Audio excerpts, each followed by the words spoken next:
আন্তরিক শুভেচ্ছা জানিয়ে শুরু করছি TVN24 টেলিভিশনের স্বাস্থ্য বিষয়ক বিশেষ আলোচনা অনুষ্ঠান TVN ওয়েলনেস। অনুষ্ঠানটি বরাবর মতোই সরাসরি সম্প্রচারিত হচ্ছে নিউ ইয়র্কে TVN24 টেলিভিশন থেকে এবং আপনাদের সাথে আমি আছি ডক্টর হাফসাইন।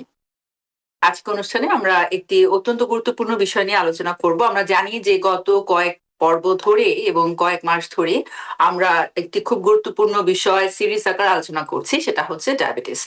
আজকে এই ডায়াবেটিস সিরিজ আলোচনার ধারাবাহিকতাতেই আমরা আলোচনা করব আমাদের বাংলাদেশি কমিউনিটি বা বেঙ্গালি কমিউনিটি যারা বাংলাদেশ থেকে এখানে মাইগ্রেট করে এখানে বসবাস করছেন, তাদের ভিতরে আসলে যাদের ডায়াগনোসিস হয়েছে ডায়াবেটিস, সে ধরনের পেশেন্ট ডিল করতে আমাদের চিকিৎসকরা কি ধরনের চ্যালেঞ্জ ফেস করছেন এবং আমাদের বাংলাদেশি বংশোদ্ভূত যে কমিউনিটি এখানে আছে তারা আসলে ডায়াবেটিস ডায়াগনোসিস হবার পরেও কেন এটা তারা সাকসেসফুলি ডিল করতে পারছেন না, এবং বাংলাদেশি হিসাবে আমরা যে ধরনের জীবনযাপন পদ্ধতিতে অভ্যস্ত, সেই জীবনযাপন পদ্ধতি আমাদের নিজেদের জীবনে ডায়াবেটিস ডিল করবার জন্য কি কি ধরনের প্রতিবন্ধকতা সৃষ্টি করছে, এই বিষয়ে আমরা বিস্তারিত আলোচনা করব। আমাদেরকে এই বিষয়ে ডায়াবেটিস রিলেটেড এবং মেডিসিন রিলেটেড যে কোনো প্রশ্নের জন্য সরাসরি প্রশ্ন করবার জন্য ডায়াল করে 6463079828 এই নাম্বারটিতে। আজকে আমাদের সাথে আলোচনা সরাসরি সংযুক্ত আছেন আমাদের বিশেষজ্ঞ চিকিৎসক ইন্টারনাল মেডিসিন স্পেশালিস্ট ডক্টর বর্ণালী হাসান। ডক্টর বর্ণালী হাসান, আপনাকে আমন্ত্রণ জানাচ্ছি আমাদের আজকের আলোচনায়। আসসালামু আলাইকুম, থ্যাংক ইউ ডক্টর হাফসা আমাকে আজকে TVN24 ইনভাইট করার জন্য। আমি ডাক্তার বর্ণালী হাসান, আমি সলিমুল্লাহ মেডিকেল কলেজ থেকে পাশ করেছি, আর এখানে আমি আমার প্রাইভেট প্র্যাকটিসে কাজ করি জ্যামাইকা, জ্যাকসন হাইট এবং সানিসাইডে। এছাড়া আমি আমার সরাসরি নর্থ ওয়েল সিস্টেম যেটা যে LIJ এবং নর্থ ওয়েলের যে আরো দুটা ব্রাঞ্চ আছে সেখানে ফরেস্ট হিলে আমি আমার পেশেন্টদেরকে ভর্তি করি এবং তাদেরকে ট্রিটমেন্ট করতে চেষ্টা করি। ধন্যবাদ। আজকে আপনি ব্যক্তিগত পর্যায়ে আমাকে অনুরোধ করেছেন যে আমাদের বাংলাদেশি কমিউনিটিতে যেসব পেশেন্টরা ডায়াবেটিস ডিল করছে তাদের ভিতরে আপনি একজন নিউ ইয়র্কে প্র্যাকটিসিং একজন ফিজিশিয়ান হিসাবে আপনি ব্যক্তিগত পর্যায়ে অনেক ধরনের চ্যালেঞ্জ আপনি ফেস করছেন এবং আপনি খুবই দুঃখের সাথে বলেছেন যে আসলে হয়তোবা একটু সতর্কতা এবং লাইফস্টাইল প্র্যাকটিস করলে ডায়াবেটিস ডায়াগনোসিস হবার পরেও কিন্তু একজন মানুষ দীর্ঘদিন ধরে সুস্থতার সাথে জীবনযাপন করতে পারে। কিন্তু আপনার অবজারভেশন থেকে আপনি দেখছেন যে এই সতর্কতাগুলো বারবার তাদেরকে জানানোর পরেও, তাদেরকে কেয়ারফুল হতে বলার পরেও যে কোনো কারণেই হোক আসলে আমরা দেখতে পাচ্ছি যে পেশেন্টদের দিক থেকে এক ধরনের নেগলিজেন্সি, যেটা তাদের এমনকি তাদের মৃত্যুর কারণ পর্যন্ত হয়ে দাঁড়াতে পারে বা নানা ধরনের পার্মানেন্ট ডিসএবিলিটি বা লাইফটাকে অনেক বেশি ডিফিকাল্ট করে দিচ্ছে। তো আজকে আপনাকে আবারও এই ধরনের একটি খুব গুরুত্বপূর্ণ বিষয় আমাদের সাথে তুলে ধরবার জন্য আপনাকে বিশেষভাবে আমি শুরুতেই ধন্যবাদ দিচ্ছি। তো আমি প্রথমেই আপনার কাছে জানতে চাইবো যে আপনি আমাদের বেঙ্গালি কমিউনিটিতে আপনি নিউ ইয়র্কে প্র্যাকটিস করছেন দীর্ঘদিন ধরে। আমি যদি আপনার ব্যক্তিগত অভিজ্ঞতার আলোকে জানতে চাই যে পার্সোনাল এক্সপিরিয়েন্স থেকে আপনি যদি আমাদের সাথে একটু শেয়ার করেন যে আপনি আমাদের বেঙ্গালি কমিউনিটিতে কমনলি কি কি ধরনের চ্যালেঞ্জ ফেস করছেন ডায়াবেটিস পেশেন্টদেরকে ডিল করবার জন্য। আচ্ছা, এটাই তো আসলে আমাদের আজকের টপিকস, যে আমরা কিভাবে এটাকে সংশোধন করতে পারবো এবং কি কি জিনিসটা আমরা ফেস করি। তো তার আগে খুব শর্টে আমি হয়তো 2-3 মিনিটের মধ্যে একটু ডায়াবেটিস সম্পর্কে বলবো। তো ডায়াবেটিসটা হচ্ছে যে আমাদের শরীরে আমরা যারা সুগার খাচ্ছি, হ্যাঁ, ইনসুলিন সেটাকে ভাঙে, সত্য কথা যেটা। সো টাইপ 2 বলতে গেলে যে ডায়াবেটিস, সেটা হচ্ছে ইনসুলিন থাকে আমাদের শরীরে বাট এটা কাজ করে না। আর টাইপ 1-এ ইনসুলিন একদম থাকেই না, যেটা ছোটকাল থেকে শুরু হয়। সো মেইনলি আমাদের টাইপ 2টাই আমরা বেশি দেখি। সো টাইপ 2 এর মধ্যে দেখা যাচ্ছে যে যখন ফাস্টিং 126 এর বেশি আসে 2 বার, তখন আমরা বলতে পারবো যে তার ডায়াবেটিস। আর হিমোগ্লোবিন A1C যদি 6.5, আমরা সবাই এখন জানি এর উপরে চলে গেলে তাদের ডায়াবেটিস। এভাবে আমরা ডায়াবেটিস ডায়াগনোসিস করি। ডায়াগনোসিস তো হয়ে গেল, এখন নেক্সট স্টেপ হচ্ছে যদি 10 যাদের আর 6.5 যাদের, সবার ট্রিটমেন্ট কি এক হবে কিনা। তো সবার ট্রিটমেন্ট নিশ্চয়ই 107 জ্বর আর 101 জ্বর আর 99 জ্বর একরকম না। তো এটা আমার জানতে হবে আমার লেভেলটা কোথায়। প্রতি 3 মাস পর পর আপনাদেরকে ব্লাড ওয়ার্কটা করতে হবে, দেখতে হবে যে সেই ওষুধগুলো আমি খাবো কি খাবো না। এটা হচ্ছে বেস লাইন। এখন ওষুধটা ডাক্তার তৈরি ঠিক করে দিবে আপনাকে কয়টা লাগবে, কখনো ইনসুলিন আমাদের লাগবেই, তখন আমরা বলি, তখন পেশেন্ট যদি বলেন আমি ইনসুলিন চাই না, তখন আমরা অন্যান্য ওষুধ আমরা চেষ্টা করি যে ইনসুলিন বাদ দিয়ে কি করা যায়, আমরা সেটা আমাদের উপরে চিন্তা করি, পেশেন্টের সাথে করি। কিন্তু আমাদের যেই জিনিসটা হচ্ছে যে কমপ্লিকেশন তৈরি হয় যদি আপনার ডায়াবেটিস কন্ট্রোল না থাকে, যদি হাইপারটেনশনটা কন্ট্রোল না থাকে। কি ধরনের কমপ্লিকেশন হতে পারে? এটা মাথার থেকে পা পর্যন্ত কমপ্লিকেশন হতে পারে। সেটাই বলতে গেলে আমি একটা কথা বলি, মনে করেন আপনি জিলাপির শিরা দেখি আমরা, রাইট? আমি একটু সহজভাবে বলি, জিলাপির শিরাটা হচ্ছে কিরকম, ইজ ভেরি ভেরি থিক, ঠিক জিনিসটা, রাইট? এখন পানি যত সহজে চলাফেরা করতে পারে, এই জিলাপির গরম যে একটা ওদের যে একটা শিরাটা, এটা তো তত তাড়াতাড়ি চলাফেরা করতে পারবে না।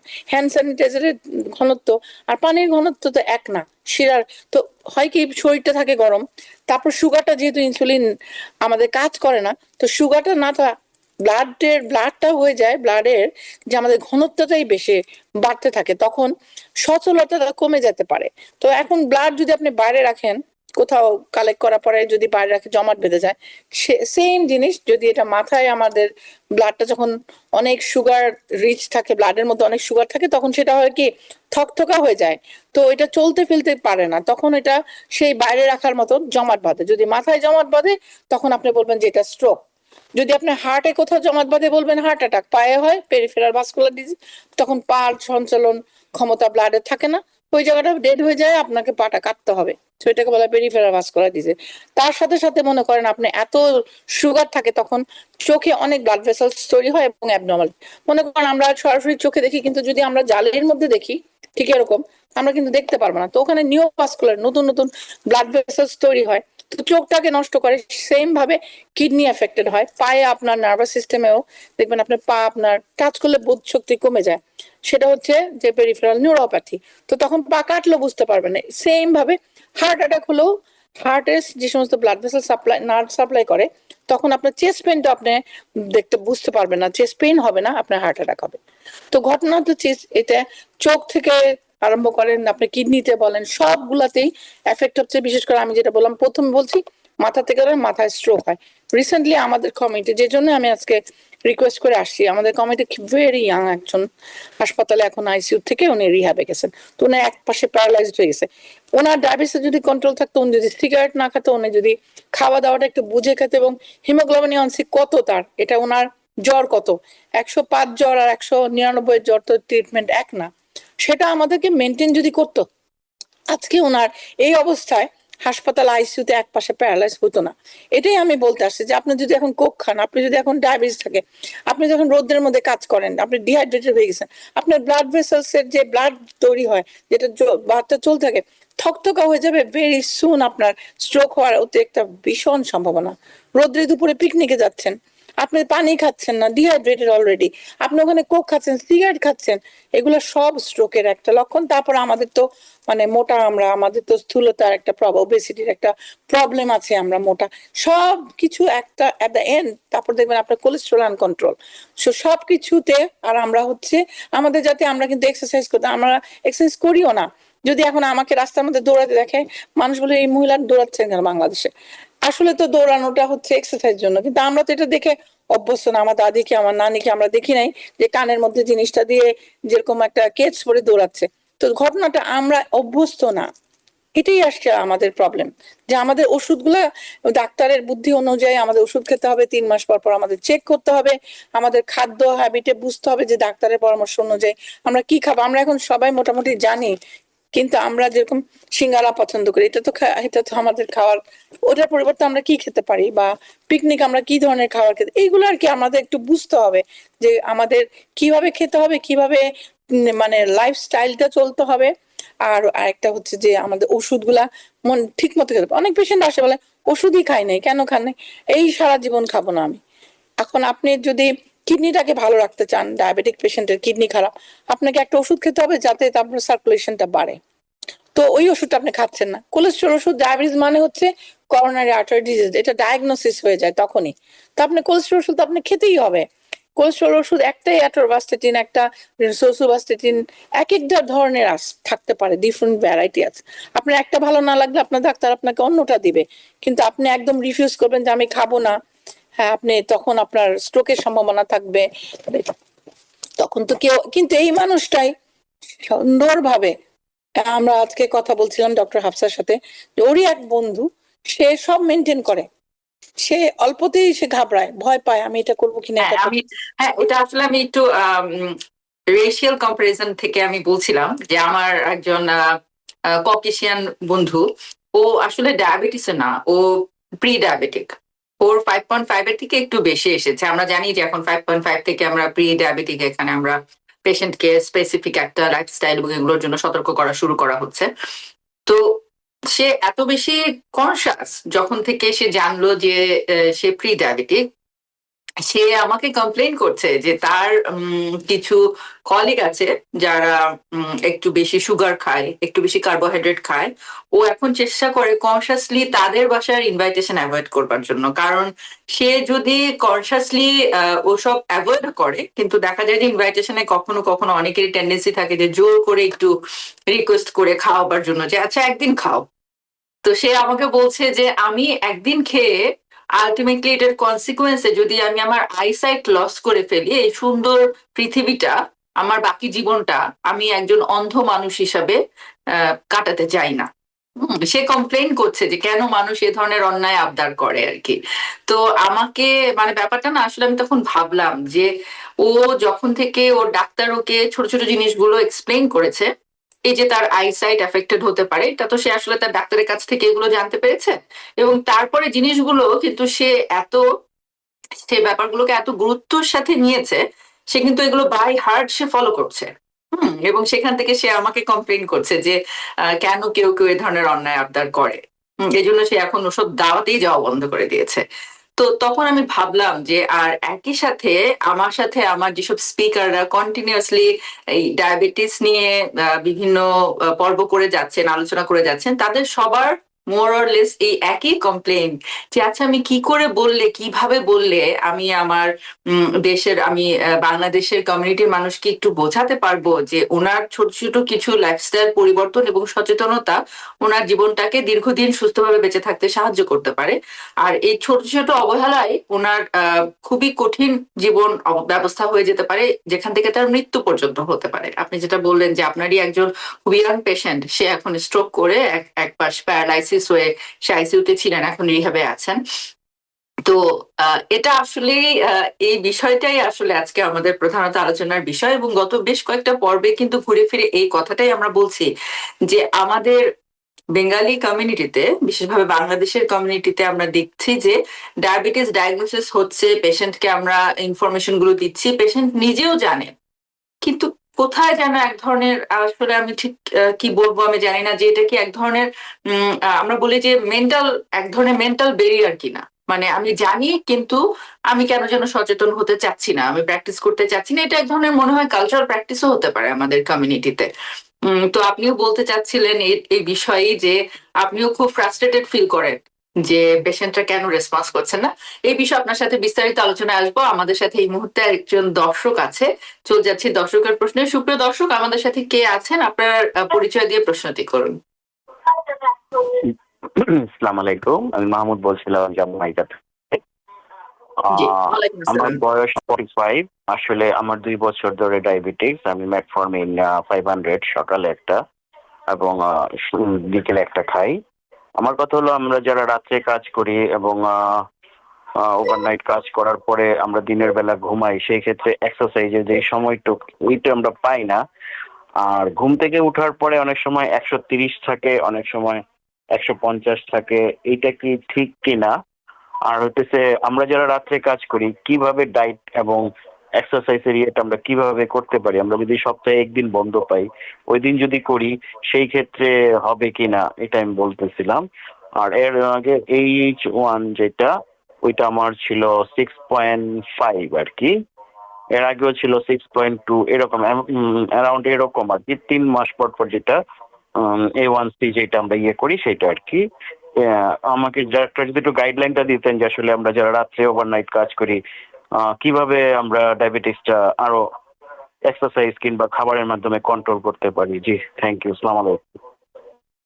ধন্যবাদ, আপনি খুব চমৎকার ইনফরমেশন আপনি জানতে চেয়েছেন। আপনাকে ধন্যবাদ। আমরা আসলে এই বিষয়ে বিস্তারিত আলোচনা করতে চাচ্ছিলাম। তো ডক্টর হাসান, আপনি যদি ওনার প্রশ্ন অ্যাটেন্ড করতে চান প্রথমে। থ্যাংক ইউ আপনাদের দুজনকেই। আচ্ছা, এটা হচ্ছে ইন্টারেস্টিং, কিন্তু উনি মাত্র একদম কম বয়স একজন। এটা হয়তো জেনেটিক রিলেটেড আপনার ডায়াবেটিসটা। আপনার ওজনটা একটু বলেন নাই, আমি তাহলে বুঝতে পারতাম ওজন আর হাইট দিয়ে বিএমআইটা বুঝতে পারতাম। আচ্ছা, anyway owner 6.5 is very good. আপনি 3 মাস পর পর চেক করছেন, সেটাও খুবই ভালো। তো ডায়াবেটিসের জন্য আপনি মেটফর্মিন, সেটাও ভালো। এখন এটাকে মেনটেন যেন ভবিষ্যতে বাড়ে না, সেজন্য আপনার খাওয়াটা একটু বুঝে করতে হবে। যেরকম রাতে আপনার ঘুম না, দিনের বেলা আপনি ঘুমান, তো ঠিক সেরকম আপনি সকালে মাপলেন 130, সেটাই আপনাকে ভোরে যেটা মাপবেন সেটা। আমরা সাধারণত, আমি আমার পেশেন্টকে সোজা করে বলি যে অ্যারাউন্ড 100 থাকবে, এবং খাবার 2 ঘন্টা পর অ্যারাউন্ড 200 এর নিচে থাকবে। তো বেশি কঠিন 126-26 বলে মনে রাখতে পারে না পেশেন্ট। তো আমি এরকমই বলি যে 100 একটু উপরে আর ওখানে 200 কিছু নিচে, এইভাবে যদি আপনি খাবার 2 ঘন্টা পরে 200 নিচে আর খালি পেটে হলো 100 কিছু উপরে, এইটা যদি একটু চিন্তা করে আপনি চলতে পারেন ভালো। আর এক্সারসাইজ করাটা ইম্পর্টেন্ট। হ্যাঁ, যেরকম প্রতিদিন আপনি যখন কাজে যান এমন করবেন যে গাড়িটা হয়তো বা দূরে পার্ক করলেন, বা হাঁটলেও একটু বেশি হাঁটা হয়, সেটা আপনি চিন্তা করতে, লাইফস্টাইলটাই আপনি চেঞ্জ করতে হবে। আর খাবারটা আপনি যেরকম, আমরা কার্বোহাইড্রেট, আমরা বাংলাদেশে পান্তা ভাতও খাই, হ্যাঁ, শুধু মরিচ আর পান্তা ভাত আর পেঁয়াজ দেখায়। এই রেখা ডায়েটটা একেবারেই চলবে না আর কি, ডায়াবেটিস যারা। তো আপনার খেতে হবে যেরকম, কার্বোহাইড্রেট একটু কমাই ফেলতে হবে, এটা একটা ব্যালেন্স করে নিয়ে আসতে হবে খাওয়াটা। আগে কিন্তু কার্বোহাইড্রেট মানে ফুড পিরামিড ডিফারেন্ট ছিল, এখন কিন্তু ফুড পিরামিড অন্যরকম। তো ফ্রুটস অ্যান্ড ভেজিটেবলটা কিন্তু এখন আপনার হাফ প্লেটে চলে আসবে, আধা প্লেট। আর এক কর্নারে আপনার আসতেছে রাইস অথবা কার্বোহাইড্রেট কোনো কিছু। আরেক আরেক পোর্শনে যাবে আপনার হলো মিট অথবা ফিশ। তো আপনার ফ্রুটস অ্যান্ড ভেজিটেবল, আপনার অর্ধেক প্লেটটাকে 4 ভাগ করলে অর্ধেক প্লেটটা আপনার ফ্রুটস অ্যান্ড ভেজিটেবল করবেন, আর আরেকটু জায়গায় আপনি যেটা হলো মিট অথবা আপনার ফিশ খাবেন, আর হলো আপনি রাইস খাবেন কম, মানে কম খেতে হবে। আমরা পুরো প্লেটে মানে হাফ প্লেট রাইস করতে পারবো না। আর তার সাথে আপনি প্রচুর পানি খাবেন। আপনার কোলেস্টেরল ওষুধ কিন্তু মাস্ট আপনার থাকতে হবে, আমেরিকান স্টাইলে আমরা কিন্তু সেটা রাখি। মানে অ্যাটোবাসিন আর লিসিনোপ্রিল, এটা হয়তো কিডনি ফাংশন ভালো রাখার জন্য। সবার জন্য এটা একদম ম্যান্ডেটরি না, কিছু কিছু ক্ষেত্রে হয়তো আপনার জন্য ম্যান্ডেটরি না, আপনার প্রাইমারি কেয়ার সেটা। তবে আপনি যদি এটাতে মানে লাইফ হ্যাবিটটাকে, লাইফস্টাইলটাকে আসলে আমরা চেঞ্জ করতে চাই, তাহলে আর কি আসলে কারণ লং টার্ম চিন্তা করলে আমরা লাইফস্টাইলটা যদি হাঁটাতে হয়, খাওয়াটা ঠিক হয়, এবং ওষুধটা আমি কন্টিনিউ করি, আমার মনে হয় সেটা প্রবলেম। তখন একটু সচেতন, আমার যেটা মনে হচ্ছে যে আমরা যেটা ফেস করতেছি, আমাদের কালচার সচেতনতা একটু অভাব। এটা আমারও অভাব, এটা আমাদের মানে জাতিগত ভাবে আমার মনে হয় যেটা। আমি কি সচেতন না একদম 100%? আমি তো বলবো আমি না। তো এটা হচ্ছে আমাদের জাতিগত, আমরা দেখি না আমার মাকে, আমার দাদিকে, আমার নানিকে যে দৌড়াইতে। তো সেটাই ঘটনা, যে কেউ যদি এখন বাংলাদেশে কাউকে দেখে যে দৌড়াচ্ছে, তো এখন তো অনেকে দৌড়ায়, মা রমনা পার্কে শোনা যায় বা অনেকে যায়, কিন্তু এটা তো ছিল না, সেটা আসবে আমাদের মনে হয় খুব শীঘ্রই আসবে, যেটা আমরা এখানে অনেকেই করছি এখন। এখন চেষ্টা করি, আমি আমি আজকে এক্সারসাইজে গিয়েছিলাম। সো কথাটা হচ্ছে আমরা এখন চেষ্টা করি। সো আমার মনে হয় আমরা পারবো খুব শীঘ্রই। না, আমার মনে হয় মানে কনজারভেটিভ কালচার পৃথিবীতে, সারা পৃথিবীতে সব জায়গাতেই ছিল। এই অন্য কোথাও বা জাতি বা দেশেও যে খুব কয়েক জেনারেশন আগে মানুষ খুব এক্সারসাইজ করতেন বা মেয়েরা করতেন, আমার মনে হয় ব্যাপারটা সেরকম নয়। কিন্তু যেখানে আমরা মানে পিছিয়ে যাচ্ছি সেটা হচ্ছে যে এই যে আমি আমার ভালোর জন্য নিজেকে পরিবর্তন করব, এবং একটা মানে সমস্যা বা একটা নির্দেশনা বারবার বলা হচ্ছে, আমি সচেতনতা অবলম্বন করবার জন্য এটাকে আমি গুরুত্ব সহকারে নিব। আমার মনে হয় যে এই জায়গাটাতেই আমরা মনে হয় একটু সবার থেকে ভিন্ন। আমরা সেই পর্যন্ত গুরুত্ব দেই না যেই পর্যন্ত আসলে আমরা মানে কোনো একটা ডিসএবিলিটি ফেস করছি বা একটা আরেকটা জিনিস অনেকটা ইন্টারাপ্ট করে, আরেকটা জিনিস আমার মনে হয় যে আমরা খুব স্টাবার্ন, মানে আমরা নতুন জিনিস আমরা গ্রহণ করার মানে ইচ্ছাটা পোষণ করি না, পুরানো কমফোর্টেবল জোনে থেকে যেতে চেষ্টা করি। আমার মনে হয় কোভিড এর সময় আমি একটা ফ্লায়ার তৈরি করলাম, সবার প্রথমে ফ্লায়ারটা আমি করি পুরো পৃথিবীতে। আসলে আমি, আমার ফ্লায়ারটা ফার্স্ট ফ্লায়ার ছিল। তা আমি এটা জামাইকা মুসলিম সেন্টারে যখন ছেলেদের মেয়েদের সবার হাতে দিই, তখন ওরা বলে কি কি কাগজ দিচ্ছেন, তার মধ্যে একটা ভয়াবহ সময় আসতেছে, একটু দেখো। হ্যাঁ, কিন্তু ওরা তো নিতেই চায় নাই, দেখতেই চায় নাই। তা আমার মনে হচ্ছে যে মানে আমরা যতই বোঝাতে চাই কোনো একটা সচেতনার কথা, কিন্তু আমাদের মনের পেছন থেকে বলে এটা আমরা নিব না, সেটা আর কি খুব স্ট্রং ভাবে আসে কেন। কিন্তু এই যে কমপ্লিকেশনটা যদি আমি জানি, তখন মনে হয় আমাদের মনে হয় আরো কমিউনিটি সার্ভিস করা উচিত, হেলথ ফেয়ার করা উচিত, যেরকম জ্যাকসন হাইট, মানে আমরা যদি এখানে থাকি, আমি এখানকার নিউ ইয়র্কে চিন্তা করি, জ্যাকসন হাইট, জামাইকা, মানে বিশেষ তো এরিয়া বেজ আমরা যদি আরো মেডিকেল ডক্টর আমরা যারা আছি, আমরা যদি কমিউনিটি লেভেল আরো কোনো আউটরিচ প্রোগ্রাম করতে পারি, আমার মনে হয় ইটস ভেরি ইম্পর্টেন্ট। এবং বাংলাদেশে তো সবাই সেটাও তো অবশ্যই করা হবে, বা বাংলাদেশ টিভিতে অনেক কিছুই হয়, তো এখানেও হচ্ছে। আমার মনে হয় সুদূর ভবিষ্যতে, বেশি দিন লাগবে না, আমরা মনে হয় এটাকে। আবার আমি আরেকটা কথা বলতে চাই, খাদ্য অবশ্য যেরকম, মনে করো আমি একটা বাংলাদেশের রেস্টুরেন্টে খাবো, তো তখন আমার বুঝতে হবে যে আমি তো সিঙ্গারা, সামোসা বা চা এখানকার যেটা আমরা সাধারণত খাই, দোকানে যাই আমরা কিছু খাই, তো এই জিনিসগুলোর থেকে আমাদের বুঝতে হবে এটা কি আমার জন্য প্রযোজ্য কিনা। ডুবো তেলে ভাজা, তারপরে এটা অনেক চিনি দেওয়া, অনেক দুধ দেয়া, এটা কি আমার জন্য ভালো কিনা চিন্তা করতে হবে যে আমি তাহলে কি খেতে পারি। ওর ওখানে আমি দরকার হয় আমি চিকেনের কাবাব খাই, যেটা হচ্ছে মানে ব্রয়েল করা, অথবা চিকেন কাবাবের তো সব ঝলসানো থাকে। এটা হচ্ছে কনসিয়াসলি সিলেক্ট করা সবকিছু, সেটা যে কোনো ব্যাপারে, সেটা খাবার হোক বা প্রতিদিন এক্সারসাইজ করবার ব্যাপার হোক বা রাতে সময় মতো এবং নির্দিষ্ট পরিমাণ ঘুমানোর ব্যাপার হোক। আমরা এই মুহূর্তে চলতেছি একটি ছোট্ট বিরতিতে। বিরতির পরে আবার আপনার সাথে অনেক গুরুত্বপূর্ণ এবং ইন্টারেস্টিং আলোচনা, আমরা আরো অনেক বিস্তারিত আলোচনা করব। সুপ্রিয় দর্শক, আমাদের সাথেই থাকুন, আরো অনেক গুরুত্বপূর্ণ ইনফরমেশন নিয়ে ফেরত আসছি আপনাদের সাথে। বেঙ্গালি কমিউনিটির একজন মানুষ হিসাবে লাইফস্টাইল বা কালচারাল কারণে আমাদের পেশেন্টরা যে চ্যালেঞ্জ গুলো ডিল করছেন ব্যক্তিগত পর্যায়ে, এগুলো নিয়ে আজকের আলোচনা। তো আমাদের যে দর্শক আসলে কিছুক্ষণ আগে ফোন করেছেন, তিনি আরো জানতে চেয়েছিলেন ডক্টর হাসান যে তিনি আসলে তার কাজের রুটিনের কারণে হয়তোবা প্রতিদিন এক্সারসাইজ করবার মতো সময় পাচ্ছেন না। তো উনি জিজ্ঞেস করেছিলেন যে তিনি যদি সপ্তাহে একদিন করেন সেটা কি এনাফ কিনা, বা আপনার সাজেশনটা কি, কিভাবে তার এক্সারসাইজ রুটিনটি আসলে ফলো করা উচিত অ্যাজ এ ডায়াবেটিক পেশেন্ট। হ্যাঁ, ধন্যবাদ। আসলে এক্সারসাইজটা বলা হয় সপ্তাহে চেষ্টা করা উচিত 5 দিন, 5 দিনে 1 ঘন্টা, কিন্তু প্রথম 10 মিনিট আর শেষে 10 মিনিট, তো 40 মিনিট, 10-10-20 মিনিট চলে গেল। এটা হচ্ছে তো মানে ওয়ার্ম আপ এর কথা যেটা বলা হয়, ফ্রি হ্যান্ড রেট এক্সারসাইজ, মাঝখানে একটু বেশি, এবং শেষে আবার এটাকে রিল্যাক্স করা। সো 20 মিনিটসটা আসা যাওয়ার সময়, এবং মাঝখানের সময়টা একটু এক্সারসাইজ করা। আসলে এক্সারসাইজ করার নিয়ম 5 দিন, 5 দিন, কিন্তু ওই প্রতিদিন 1 ঘন্টা, 1 ঘন্টার মধ্যে শেষে দুইটা কিছু একটু স্ট্রংলি জোরে জোরে হাঁটা, অথবা কিছু ভালো জিনিস উত্তোলন করা মাসলকে টোন করার জন্য, সেগুলো হলো মাঝের 40 মিনিটস। আমার মনে হয় আমরা যদি একটু কমপ্লিকেশনটা নিয়ে কথা বলি, তাহলে হয়তো আমরা জি অবশ্যই।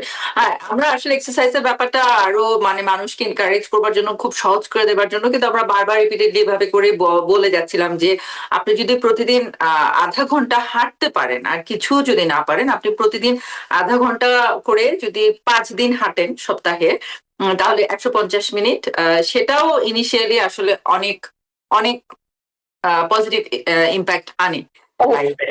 হ্যাঁ, তো আমার মনে হয় যে আমাদের যে ফোন করলেন উনি, আপনি এটা চেষ্টা করে দেখতে পারেন, কারণ প্রতিদিন হাঁটার জন্য কিছু সময় তো আসলে হয়, নানা কারণে নানাভাবে হাঁটার যে প্রয়োজন হয়েই থাকে।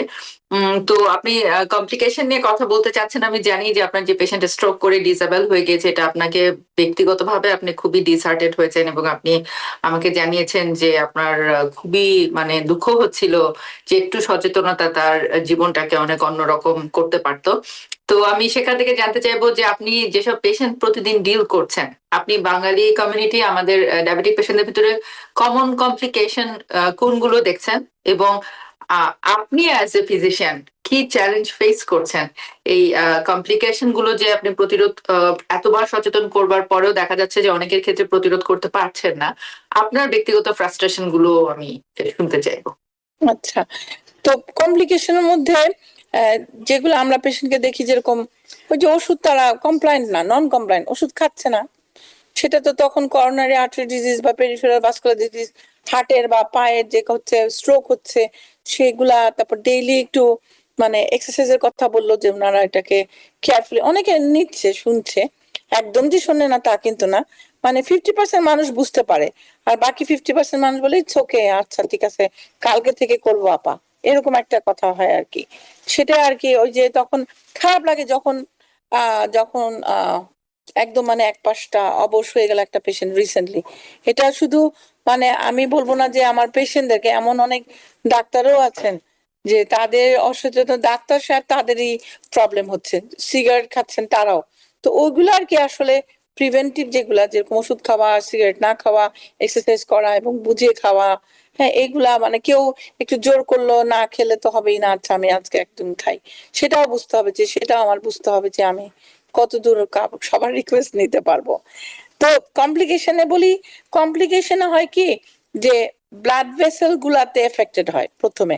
তো সেটা হচ্ছে চিকন চিকন ব্লাড ভেসেল এবং একটু মোটা ব্লাড ভেসেল। একটু মোটা ব্লাড ভেসেল বললে আমরা হার্টকে, আমরা যেটা বারবার বলতেছিলাম, আর চিকন হার্ট, তারপর পায়ে অথবা মাথায়, সেগুলো হচ্ছে বড় বড় ব্লাড ভেসেল গুলাকে হয়। আর যেটা মাইক্রো চিকন ব্লাড ভেসেল, সেগুলো হচ্ছে কিডনিতে হয়। তো কিডনির অনেক পেশেন্ট আমরা দেখি, সেই জন্য আমরা ওই যে লিসিনোপ্রিল অথবা লোসার্টেন এই ওষুধগুলা খাই, খাওয়াতে দেই পেশেন্টকে। তাহলে হবে কি যে মনে করেন একটা ট্যাঙ্কির মধ্যে একদিকে পানি আসে, একদিকে পানি বের হয়ে যায়। এখন বের হওয়ার রাস্তাটা যদি বড় থাকে, তা পানির ফ্লোটা বেশি হবে। তো এই ওষুধগুলা পানির কিডনিতে পানির ব্লাডের ফ্লোটা বাড়াবে, সেটা বলি। আরেকটা যেরকম চোখে হয়, আমি একটু আগে বললাম যে নতুন নতুন ব্লাড ভেসেল তৈরি হয়, তখন এটাকে লেজার দিয়ে ঠিক করতে হবে। সো প্রত্যেকটা মানুষের চোখের ডাক্তার ডায়াবেটিক পেশেন্ট থেকে দেখাতে হবে। আমি বললেও অনেকে শুনে না, যেতে চায় না, বা ডাক্তার কাছে একটু দেখাতে, কারণ আমার কাছে তো সেই যন্ত্রণা, আর আমি তো অপথলমোলজিস্ট না। তো আপনাকে চোখটা বছরে একবার দেখাতে হবে। আর যদি নন প্লরিফেটিভ, যদি তাদের এতটা কমপ্লিকেটেড হয় না, তখন টাইট গ্লুকোজ কন্ট্রোল করতে হবে, মানে খাওয়া, এক্সারসাইজ, ওষুধ কন্ট্রোল করলে তখন আর চোখে সেই অন্ধ হবে না। আমার কিন্তু পেশেন্ট আছে যে অন্ধ, ডায়াবেটিক পেশেন্ট। আমার দুটা পেশেন্ট আমার নিজেদের বাঙালি পেশেন্ট, চোখে দেখে না কিন্তু। সো এগুলো কিন্তু আনকমন জিনিস না, কমনই। আচ্ছা, তারপর হতে পারে নিউরোপ্যাথি, যেরকম বলা হয় যে গ্লাভস, হ্যান্ড গ্লাভস এর মতো, মোজার মতন ওই জায়গাগুলো অবশ অবশ লাগে, মানে এটা বলা হয় নিউরোপ্যাথি।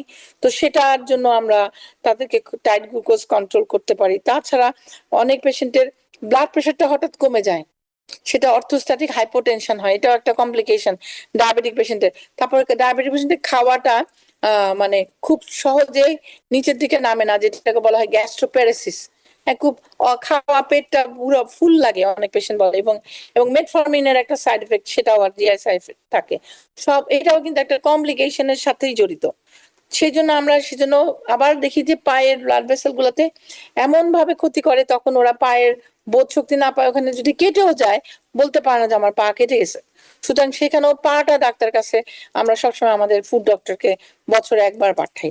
তো কমপ্লিকেশন যদি চিন্তা করেন, it's a big thing from diabetes. যে মাথায় স্ট্রোক হয়, চোখ কানা হয়ে যায়, উপর থেকে বলি, তা হার্টে অ্যাটাক হবে, হ্যাঁ কিডনি নষ্ট হবে, তারপর ইম্পোর্টেন্স হবে ছেলেদের, যেরকম পুরুষাঙ্গ, হ্যাঁ সেটা হচ্ছে দুর্বল হয়ে যাবে, হ্যাঁ ইরেকটাইল ডিসফাংশন হবে। তো অল্প বয়সেই ডায়াবেটিক পেশেন্টদের, তারা বিয়ে শাদী করবে, তাদের বাচ্চা কাচ্চা হতে হবে, তো চিন্তা করতে হবে, এটা একটা বিরাট ব্যাপার। মানসিকও তাদের একটা চাপ সৃষ্টি হবে যে না, তারা সেইভাবে সংসার করতে পারছে না, সেটা সুন্দর করে মনে রাখতে হবে। তো বলতে গেলে কিন্তু ডায়াবেটিসে যদি আমরা একটু সচেতন হই, নিশ্চয়ই আমরা এটাকে ফেস করতে পারবো। অসংখ্য অসংখ্য ধন্যবাদ ডক্টর হাসান। আপনি আমাকে বলছিলেন যে পেশেন্টদের সাথে আপনি নিয়মিত বিস্তারিতভাবে এই কমপ্লিকেশন গুলো, এর কনসিকুয়েন্সেস, এবং যদি তারা এই ছোট ছোট নিয়মগুলো মেনে চলে তাহলে কত সুন্দরভাবে তারা সুস্থভাবে জীবন যাপন করতে পারেন, আর সেটা যদি না করেন তাহলে কত কমপ্লিকেটেড হয়ে যেতে পারে সিচুয়েশন, এগুলো নিয়মিত আপনি অনেক সুন্দর করে তাদেরকে এক্সপ্লেইন করে করে বলে যাচ্ছেন। এবং আপনি বলছিলেন যে তারা কিন্তু সব ইনফরমেশন জানেনও, কিন্তু আপনার ভীষণ একটা ফ্রাস্ট্রেশন কাজ করছে যে কেন যেন কোনোভাবেই আপনি তাদেরকে কথা শোনাতে পারছেন না। তো আপনার কাছে জানতে চাইবো যে আপনার এই ব্যক্তিগত ফ্রাস্ট্রেশন গুলো আপনি যদি আজকে অন স্ক্রিনে আমাদের দর্শকদের সাথে শেয়ার করতে চান। আরো আমরা চাচ্ছি যে আরো বৃহত্তর আকারে কমিউনিটিতে অ্যাপ্রোচ করতে, যেন আসলেই তারা বুঝেন যে এই ফ্রাস্ট্রেশন শুধু পেশেন্টের একার নন, একই ভাবে বা তার থেকেও বেশি কিন্তু চিকিৎসকের। কারণ একজন পেশেন্ট যখন আসলে সুস্থ থাকতে পারেন একটু ছোট কিছু নিয়ম কানুন মেনে, সেই পেশেন্টটাই একদম একজন ডিজেবল মানুষ হয়ে যাচ্ছেন। এটা আসলে একজন চিকিৎসকের জন্য ডিল করাটা খুবই কষ্টের এবং কঠিন। আরেকটা জিনিস যেরকম আমরা কিন্তু সিজিএম বলে কন্টিনিউয়াস গ্লুকোজ মনিটরিং, এটা হলো অনেক এক্সপেন্সিভ, বাট মেডিকেড মেডিকেয়ার অনেক ইন্স্যুরেন্স এটা কভার করে যে আমরা মনিটর করতে পারি এবং পেশেন্টের হাতে লাগাতে পারি। এবং সেটা আমরা আমার কম্পিউটারে আমরা এটাকে 24 ঘন্টা আমার কম্পিউটারে আমি দেখতে পারি, সব পেশেন্টকে আমি সিলেক্ট করলে প্রত্যেকটা পেশেন্ট দেখতে পারি। যেরকম G7, হ্যাঁ, এরকম অনেক অনেক কিছু আছে বাজারে। হ্যাঁ, তো এইটাও আমার মনে হয় পেশেন্টের চিন্তা করতে হবে। অনেকে বলে না না এটা আমি চাই না, আমার হাতে আমার নামাজে প্রবলেম, আমার অজুতে প্রবলেম, কিন্তু এটা কিন্তু বা হাতের বা ডান হাতের উপরের দিকে যদি আমরা করি তাহলে আমরা আর কি এটা খুব একটা ভালো জিনিস। আর যাদের একেবারে কন্ট্রোল হচ্ছে না তারা কিন্তু স্পেশালিস্টের কাছে যেতে পারে, আমাদের কাছে আসতে পারে, আমরা পাম্প বসাতে পারি, গ্লুকোজ পাম্প বা ইনসুলিন পাম্প বসানো যায়, সেটা একটা চিন্তার চিন্তা একটা আরেকটা অপশন। তাই অনেক সময় আর কি অ্যাজ এ ডক্টর হিসেবে সত্যি দুঃখ লাগে যখন দেখি আমার ইয়াং পেশেন্ট রিহাবে যাচ্ছে বা ওনারা সিগারেট খাচ্ছেন, রিহাবে চলে গেলেন, অথবা যদি ফ্রন্টাল লোবে স্ট্রোক হয় সে তখন জাজমেন্ট ভুলে যায়, বাথরুম কোনটা বোঝে না, লিভিং রুম কোনটা বোঝে না, যেখানে সেখানে পেশাব পায়খানা করছেন। তো আপনি চিন্তা করতে হবে যে এটার ভয়াবহতা অনেক, যদি এখন আমরা সচেতনা চিন্তা ভাবে না আগাই এটার ভয়াবহতা অনেক। তবে আমাদের কষ্ট এটা আর কি যে আমাদের বুঝতে হবে। ডায়াবেটিস নিয়ে বারবার বারবার বারবার করে আমাদের আলোচনা করবার সর্বপ্রথম কারণ এটাই যে ডায়াবেটিস আসলে এটি সমগ্র রোগের উপসর্গ। ডায়াবেটিস এমন একটি সিচুয়েশন, ডায়াবেটিস নিজে কোনো অসুখ নয়, কিন্তু এটি সমগ্র অসুখের উপসর্গ। এটা আমাদের শরীরে সুগার লেভেলটাকে এরকম একটি পর্যায়ে নিয়ে যায় যে শরীরের সমস্ত অর্গানই কিন্তু সুগারটা জমা হতে হতে সমস্ত অর্গানকে আসলে এফেক্ট করে, এবং সেখান থেকে সব ধরনের সমস্যা কিন্তু একজন মানুষের হতে পারে। এটা খুব সহজ করে বললে আসলে এটাই বলবার, এবং এটা যদি আমরা একটু মনোযোগ দিয়ে শুনি আমরা বুঝতে পারবো যে আসলে ব্যাপারটা কত ভয়াবহ হতে পারে। আর ছোট্ট একটু লাইফস্টাইল মেনটেন করলেই কিন্তু এটা খুব সহজ। আমি আপনার কাছে আরেকটি খুব গুরুত্বপূর্ণ বিষয় আমরা এখন যেটা নিয়ে আলোচনা করব সেটা হচ্ছে আমাদের বেঙ্গলি কমিউনিটির যে ফুড হ্যাবিট। আমরা জানি যে আমরা বলি যে ভাতে মাছে বাঙালি, কিন্তু আসলে আমরা কার্বোহাইড্রেট এত বেশি কার্বোহাইড্রেট বেসড আমাদের ডায়েট, সেটা সকালের খাবার বলুন বা দুপুরের অথবা রাতের, আমরা কিন্তু কার্ব ছাড়া মনে হয় যে আসলে আমাদের মানে ফুড স্যাটিসফ্যাকশন আসেই না। সেটা আমরা যতই খাই সাথে যদি কার্ব না থাকে তাহলে মনে হয় যেন যে খাওয়াই হলো না, এরকম একটি পর্যায়ে আসলে আমাদের ফুড হ্যাবিটটা। তো সেখান থেকে আপনার কাছে একটু জানতে চাইবো, আপনি একটু আগে খুব চমৎকার করে প্লেটে পোর্শন দিয়ে আপনি বলেছেন, সেটা তো অবশ্যই আমরা বারবার বারবার করে বলে যাচ্ছি, কিন্তু এই স্পেসিফিক্যালি এই কার্ব বেসড ফুড হ্যাবিটের কথা বলবার কারণ এটাই যেন আমাদের পেশেন্টরা বুঝতে পারেন যে আসলে এই ধরনের ফুড হ্যাবিট একজন ডায়াবেটিক পেশেন্টের জন্য কতটা ভয়াবহ, এবং একটু নিজের প্রতি একটু ভালোবাসা থাকলে আমরা কিন্তু চাইলেই আসলে যে কোনো হ্যাবিটই আমরা চেঞ্জ করতে পারি। এটা খুব কঠিন কোনো ব্যাপার না, আমাদের ব্যক্তিগত উদ্যোগ এবং ইচ্ছেটাই আসলে একমাত্র প্রধান এখানে ভূমিকা পালন করতে পারে। আবার একটু আপনার কাছে এই ফুড হ্যাবিট সম্পর্কে আলোচনা করতে চাইছি। আসলে আমরা কিন্তু দেখি যে আমাদের বাচ্চারা যারা স্কুলে বা কলেজে যাচ্ছে তারা কিন্তু অনেক হেলথ কনসিয়াস। প্যারেন্টসরা এসে আমাকে বলে আমার মেয়ে কিন্তু এটা খায় না ওটা খায় না, আমার কষ্ট হয়, ওর জন্য আলাদা করে রান্না করতে হয়। তো ওইটা কিন্তু নিজের বাসায় কিন্তু আপনি অলরেডি শিখে ফেলছেন, কেন ওরা কিন্তু আপনাকে শিখাচ্ছি। সত্যি সত্যি সেই রকম একটা প্লেট কিন্তু অ্যামাজনেও কিনতে পাওয়া যায়, হ্যাঁ, $10-15 হবে। ওখানে 4টা ভাগ করা থাকে, যে ফ্রুটস অ্যান্ড ভেজিটেবল ছবিও দেওয়া থাকে, fruits and vegetable in one side, 4 ভাগের 2 ভাগে, আর 1 ভাগে হচ্ছে ভাত অথবা কার্বোহাইড্রেট, আরেক ভাগে হলো প্রোটিন। আমরা মনে হয় যদি এটাকেই করি তাহলে আমার মনে হয় কোনো প্রবলেম না। সকালবেলায় যেরকম আমরা পরোটা হালুয়া, হ্যাঁ, তারপরে ডিম ভাজি, তো ওইখানে পরোটা হালুয়া বাদ দিয়ে শুধু ডিম ভাজিটা খাই, হয়তোবা সেটা একটা ফ্রুটস, ওখানে আমরা অনেক টমেটো, তারপরে আপনার মাশরুম, অনেক কিছু আমরা ভেজিটেবল কিছু দিয়ে দিতে পারি, so it will be very tasty also, আর পেটও ভরে যাবে। সুতরাং ডিমটাকে আমরা একটু ভালো খেতে পারবো। আর এখন তো বলা হয় যে ডিমের কুসুমটা এত ক্ষতিকারক না। আগে আমাদের কনসেপ্ট কিন্তু চেঞ্জ হচ্ছে, যেমন ফুডের যে পিরামিডও চেঞ্জ এখন। তারপরে ডিমটা আগে আগে বলা হতো কুসুম সব ফেলতে হবে, এখন কিন্তু এত কুসুম ফেলে দেওয়ার কথা বলা হয় যে এটা একটা ভালো সোর্স অফ দ্য ফ্যাট। তো ভালো ফ্যাটের মধ্যে অ্যাভোকাডো খেতে পারেন, আমরা খেতে পারি। হ্যাঁ, অ্যাভোকাডো একটা ভালো সোর্স খাওয়ার জন্য। তারপর টমেটো, ভেজিটেবলস, এগুলা যেগুলা সালাডস আমরা রাখতে পারি। দুপুরবেলায় আমরা প্রোটিনটাকে মানে মাছ খেতে পারি, রাতের বেলা আমরা মাছ খেতে পারি। স্ন্যাক্স এর মধ্যে আমরা ডায়াবেটিক পেশেন্টের নিয়ে কথা বলছি, যেমন আমটাকে অ্যাভয়েড করে আমরা পেয়ারা খেতে পারি। তো যে কাঁঠাল বেশি মিষ্টি খাওয়া যাবে না, ওরকম আর কি নিজেদের একটু কনসিয়াসলি খাওয়াটা আমার মনে হয়। এবং চাতে আমরা অনেক সময় এখন তো যেরকম লঙ্কা, তারপরে তো হচ্ছে দারচিনি, এগুলা দিয়ে একটা চা করতে পারি আমরা। সেটা দুধ ছাড়াও খাওয়া পছন্দ করে অনেকেই। তো অথবা লেমন টি খেতে পারি, যেখানে চিনি বা দুধটা কম, দুধ দিচ্ছি না, মানে কনসেন্ট্রেটেড মিল্ক। অথবা লো ফ্যাট মিল্ক খেতে পারি, বা এখন তো অনেক ধরনের মিল্ক পাওয়া যায়। হ্যাঁ, যেরকম সেগুলা অনেক ভালো, অ্যালমন্ড মিল্ক পাওয়া যেতে পারে, খাওয়া যেতে পারে। তো এইগুলো আর কি নিজেদের একটু কনসিয়াসলি যখন আমরা বাজার করি, তখন যদি আমরা একটু কনসিয়াসলি চিন্তা করে বাজারটা, তারপরে সবসময় একটু বাটার অথবা অল্প বাটার এবং নাটস নাটস খেতে পারি। হ্যাঁ, নাটস কিন্তু খুব হেলদি। হ্যাঁ, মেডিটেরিয়ান ফুডটাকে বলা হয় যে খুবই হেলদি, অলিভ অয়েলটা হেলদি। তো আমরা সবাই কিন্তু সবকিছু জানি আসলে, কিন্তু আমরা ইমপ্লিমেন্ট করতে পারতেছি না। এইটা আমি এখানে আরেকটি কথা আসলে প্রাসঙ্গিক আমার মনে আসলো, আমি অ্যাড করতে চাচ্ছি যে আমরা জানি যে অনেক সময় আমাদের একটি পিয়ার গ্রুপ প্রেশার থাকে, ইন এ সেন্স যে আমাদের পরিবারে দেখা যায় যে আমার সাথে হয়তোবা আরো কয়েকজন মানুষ আছেন যারা হয়তোবা খুব ও ধরনের ফুড হ্যাবিটে অভ্যস্ত বা ও ধরনের লাইফস্টাইল অভ্যস্ত।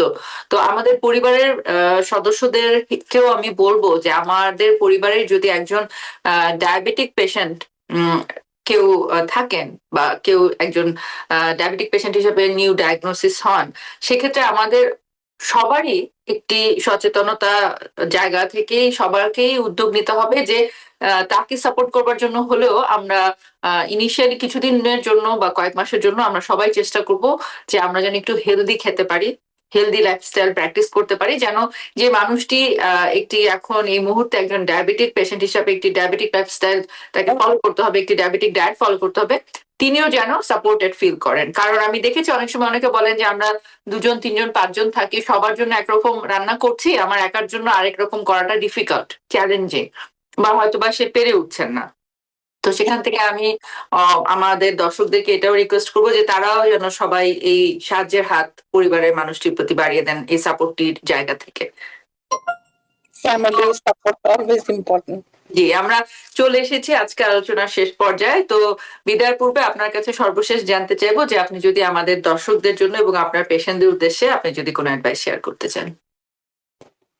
আমার যেটা মনে হয় যে অনেকে আমরা মোটা চিকন হওয়ার জন্য যে অনেক ধরনের ওজেম্পিক এখন যেরকম বের হচ্ছে যে নিচ্ছি, তো আমরা চেষ্টা করতেছি সবাই সব দিক থেকে ডাক্তারদের কাছে যাই, কিন্তু আমার মনে হয় যদি লাইফস্টাইল যদি আমরা মডিফাই না করি, যত ওজেম্পিক করি আর যত কিছুই করি, হ্যাঁ, we can't control it. So লাইফস্টাইলটা হলো মেইন থিং আসলে।